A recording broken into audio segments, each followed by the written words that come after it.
the UAE weather makes a seasonal transition from summer to winter, and as infants and children are more prone to cases of flu during the season, fluid in the middle ear, according to doctors, is a hidden problem in the country, and unless treated can even cause partial or total hearing loss in more severe cases. While stating that fluid behind the eardrum is more common in children than in adults due to the anatomy of their auditory tubes, doctors highlighted that this often comes with no sign or symptoms, making it difficult for doctors to diagnose. As fluid in the ear is often a result of an ear infection, Dr. Medhat Abu-Shaaban from myPediaclinic in Dubai stated that parents should pay more attention to symptoms or complaints, especially in the aftermath of a common cold or an allergy attack, which can lead to fluid becoming trapped in the middle ear space. Among the recommended tests include the latest in technology to measure pressure. If there is fluid in the ear, an abnormal amount of sound will be detected.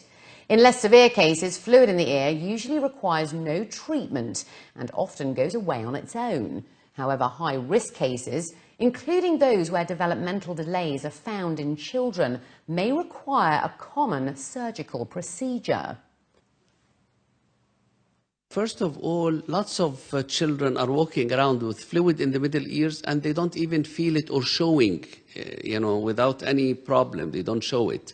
So we have to make an effort. Sometimes also even the best pediatrician, when he looks with the otoscope with his eye, can easily miss it. That's why we use the latest equipment called tympanometer. Okay, the process called tympanometry, that can detect even minute amount of fluid in the middle ear and also can give me the pressure in the middle ear and the position of the eardrum. Sometimes also the eardrum can be retracted also.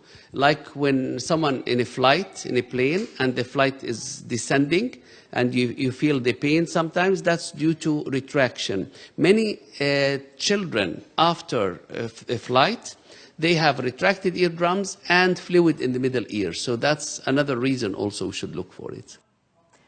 According to Dr. Medhat, some of the symptoms for fluid in the ear could include delayed development in speech and language skills, middle ear pain that comes and goes, as well as balance problems.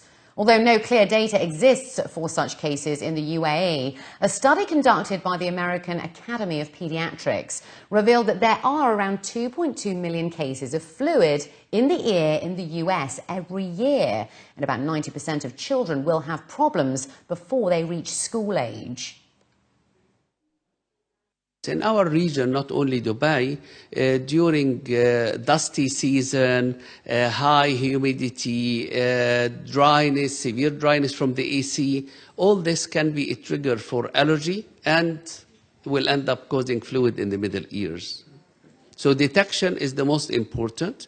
Then we treat the cause of the fluid, so that it doesn't, keep happening or becomes persistent, causing hearing loss and speech delay. I highly recommend to have children tested on routine basis for fluid in middle ears, especially 2 weeks after ear infection, or any child who has allergy in the nasal area, or snoring at night, or, any suspicious, if this child have behavioral problems, hyperactivity, turning the TV louder, not responding well, having some learning problems, all this could be due to fluid in the middle ears.